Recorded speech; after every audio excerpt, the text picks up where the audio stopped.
Bienvenue à l'Hôtel départemental des expositions du Var pour cette toute nouvelle exposition consacrée aux fantômes, ouverte depuis le 21 juin jusqu'au 28 septembre.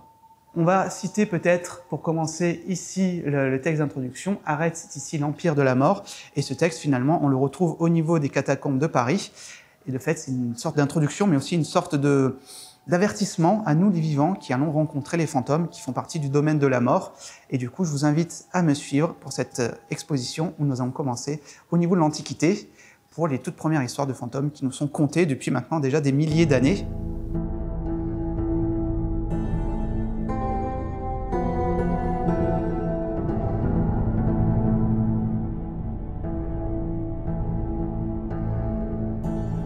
Cette stèle babylonienne datant d'environ 400 ans avant notre ère est conservée au British Museum et représente l'histoire, peut-être, du tout premier fantôme. L'exemplaire, présenté ici à Draguignan, est une reproduction de l'original.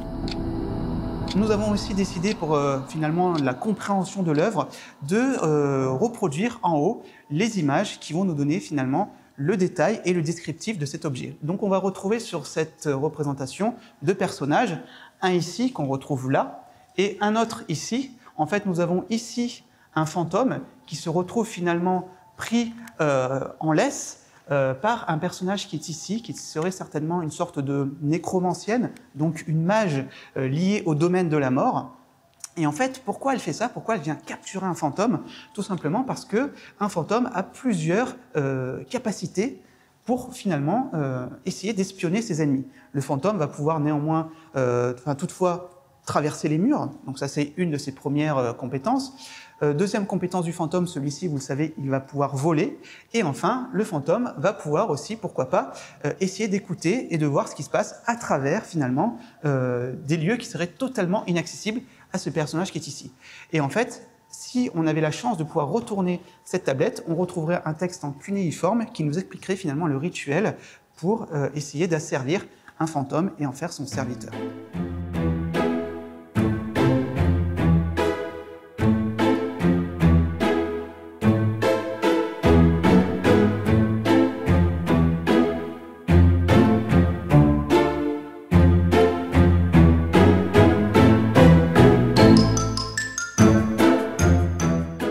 Donc l'œuvre que vous avez ici, proposée par Théodore Chassériau, finalement nous présente un fantôme. Et qui dit fantôme dit forcément quelque part histoire tragique. Le fantôme, on le voit, il est au centre de la composition, ce spectre de couleur blanchâtre, qui fait peur notamment à deux personnages relativement connus, voire même très connus. Nous avons ici Macbeth, accompagné de Lady Macbeth.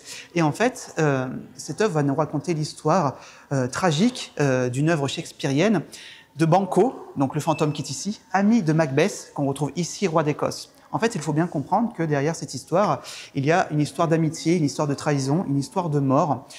Macbeth, au départ, était sous le commandement du roi d'Écosse, le roi Duncan, qui va envoyer Macbeth et son ami Banquo lors d'une campagne militaire affronter ses ennemis. Et lors de cette même campagne militaire, Macbeth et Banquo vont rencontrer trois sorcières.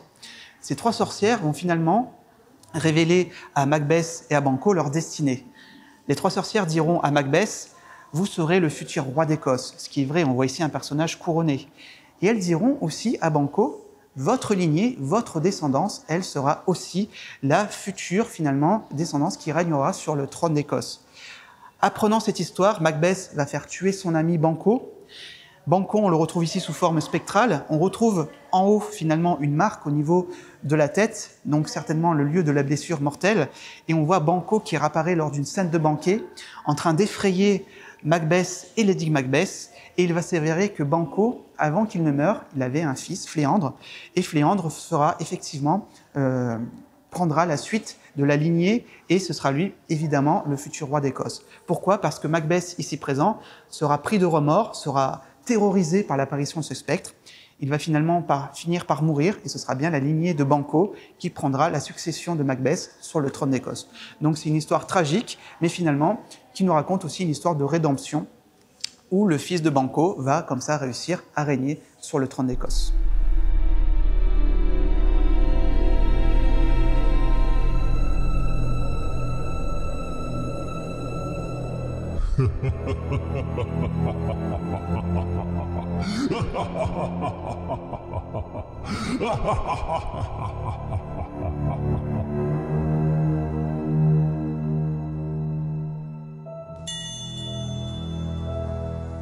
Pionnier du dialogue entre les vivants et les esprits, Allan Kardec, né Louis-Hippolyte Léon Denisard Rivail, est l'un des personnages clés de cette exposition. Considéré comme un grand maître du spiritisme, c'est à la suite d'un contact avec un esprit, un fantôme, qu'il adopte le nom d'Allan Kardec, sous lequel il fondera la doctrine spirit. Allan Kardec, finalement, c'est un personnage qui va aussi s'inspirer d'une mode qui viendra des États-Unis, qu'on appellera le spiritualisme, mis en avant par trois sœurs, les trois sœurs Fox. Et en fait, cette mode, petit à petit, va se décliner jusqu'en Europe. Et en Europe, on va appeler ça plutôt le spiritisme. Le spiritisme, qu'est-ce que c'est? C'est finalement, l'objectif, c'est de rentrer en contact avec les morts en utilisant, pourquoi pas, des objets, notamment une table en forme de guéridon, aussi en faisant appel à des médiums. Et Allan Kardec, finalement, se révélera peut-être l'un des plus grands maîtres spirites qui existent encore aujourd'hui. Pourquoi je dis encore aujourd'hui? Parce que finalement, le kardécisme, qui est une sorte de religion, qui est vénérée au Brésil notamment, c'est une pratique qui veut que nous puissions rentrer en contact avec les esprits en utilisant différents ustensiles. On va pouvoir utiliser un stylo, du papier. On va voir notamment ici, dans cette vitrine, des grands maîtres spirites, notamment qui viennent tout droit du Brésil, Renata de Souza, qui va nous proposer comme ça des écritures spirites, donc directement en contact avec l'au-delà. Et Allan Kardec, on va pouvoir aussi retrouver notamment sa tombe. Ici, vous en avez des photographies, donc au cimetière du Père-Lachaise à Paris. Et lorsque vous êtes suffisamment en contact avec Allan Kardec, vous allez pouvoir directement poser votre main sur le buste d'Allan Kardec à Paris, et pourquoi pas rentrer directement en contact avec lui et avoir comme ça directement une communication avec l'au-delà.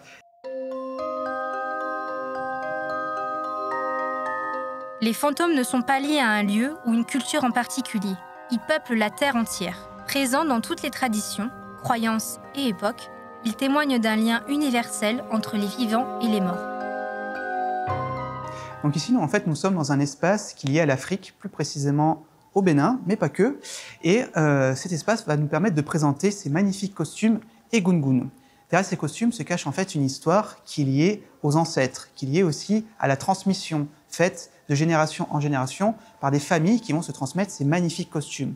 En fait, ces costumes, sur certains, vous pouvez le voir, on va retrouver le nom, notamment sur celui-ci, des familles qui se le transmettent de génération en génération. Quel est l'objectif de ces costumes? En fait, ça va faire appel aussi à une société d'initiés qu'on va nommer les egungun. Les egungun vont revêtir le costume des familles et vont pouvoir être possédés par l'esprit des ancêtres. Et en fait, ces ancêtres vont pouvoir délivrer un message qui sera délivré en une langue ancienne, le Yoruba, qui est encore parlé aujourd'hui.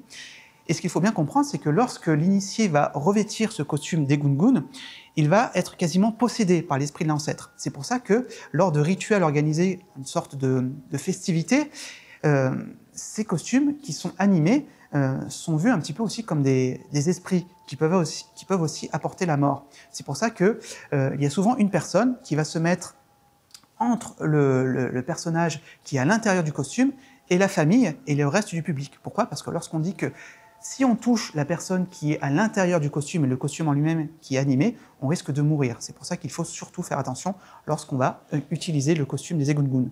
Je le rappelle, c'est un costume qui est porté pour finalement délivrer un message en Yoruba au reste du membre de la famille encore présente. Donc là, on voit bien qu'il y a une transmission des ancêtres à travers un costume pour les personnes qui sont encore vivantes parmi nous.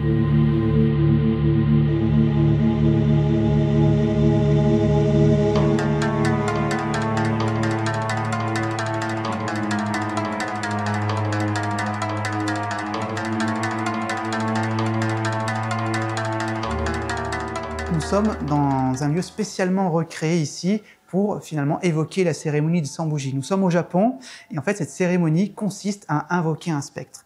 Comment ça se passe? En fait, ce sont souvent des jeunes gens qui vont se mettre au défi lors d'un soir du mois d'août de vouloir faire venir un fantôme ici sur notre monde terrestre et sur notre monde matériel. En fait, cette cérémonie, on le voit, il y a des centaines de bougies, enfin une centaine de bougies, 100 bougies tout à fait précisément, qui vont permettre aux jeunes gens de se raconter des histoires qui font peur. Au fur et à mesure que les histoires sont racontées, les flammes de bougies vont être éteintes. Et une fois que toutes les histoires sont racontées, on va finir par éteindre toutes les bougies.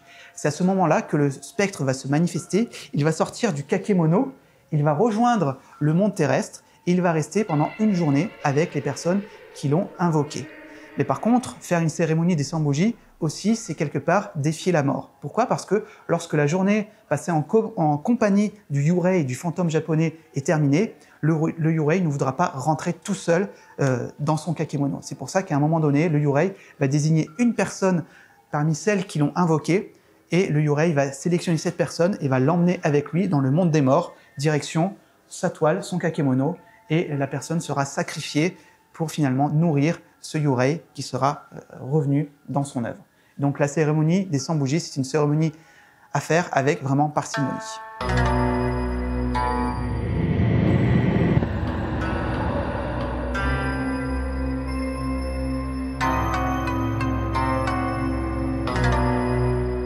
Alors cette exposition, on la doit notamment donc au commissaire qui va faire un corpus d'œuvres, donc il va sélectionner des œuvres dans un premier temps. Il sera aussi notamment assisté par notre service exposition qui se trouve à Toulon, donc un service qui est dirigé par le département du Var. Et en fait, ces œuvres, ce sont des prêts de plusieurs musées prêteurs et aussi d'institutions et aussi parfois de collectionneurs privés qui viennent nous prêter ces œuvres. Pour cette exposition, c'est environ 260 œuvres qui sont présentes ici. Et en fait, on va avoir notamment comme prêteur le musée du Louvre, on va avoir aussi, on va citer la Bibliothèque nationale de France, le Victoria Albert Museum, musée à Genève aussi, qui nous a fait près de magnifiques tableaux, notamment en bas. Donc en fait, c'est finalement une constellation de prêteurs qui sont venus agrémenter cette exposition pour le plaisir des visiteurs. Je pense qu'il faut retenir principalement, c'est que si vous venez à cette exposition, vous allez apprendre finalement que les fantômes peuvent être aussi des spectres qui nous veulent parfois du bien, parfois du mal, c'est vrai. Mais en fait, lorsque vous allez venir voir cette exposition, vous allez apprendre à comment apaiser les esprits, comment en parler finalement. Vous allez savoir que les fantômes peuvent apparaître sous différentes formes, que les fantômes sont présents depuis des millénaires, qui nous accompagnent, nous, mortels, et qu'on va retrouver des fantômes un petit peu partout sur Terre. Et au travers ces différents étages, on va voir qu'il y a différents âges d'or liés aux fantômes, que ce soit l'Antiquité, le Moyen-Âge, et aussi le 19e siècle avec le spiritisme. Et vous allez aussi apprendre que les fantômes sont omniprésents, que ce soit en Afrique, au Japon, en Asie généralement, et aussi, pourquoi pas, jusqu'en Amérique. Les fantômes sont vraiment présents. Donc moi, je vous invite à venir voir cette exposition consacrée aux fantômes.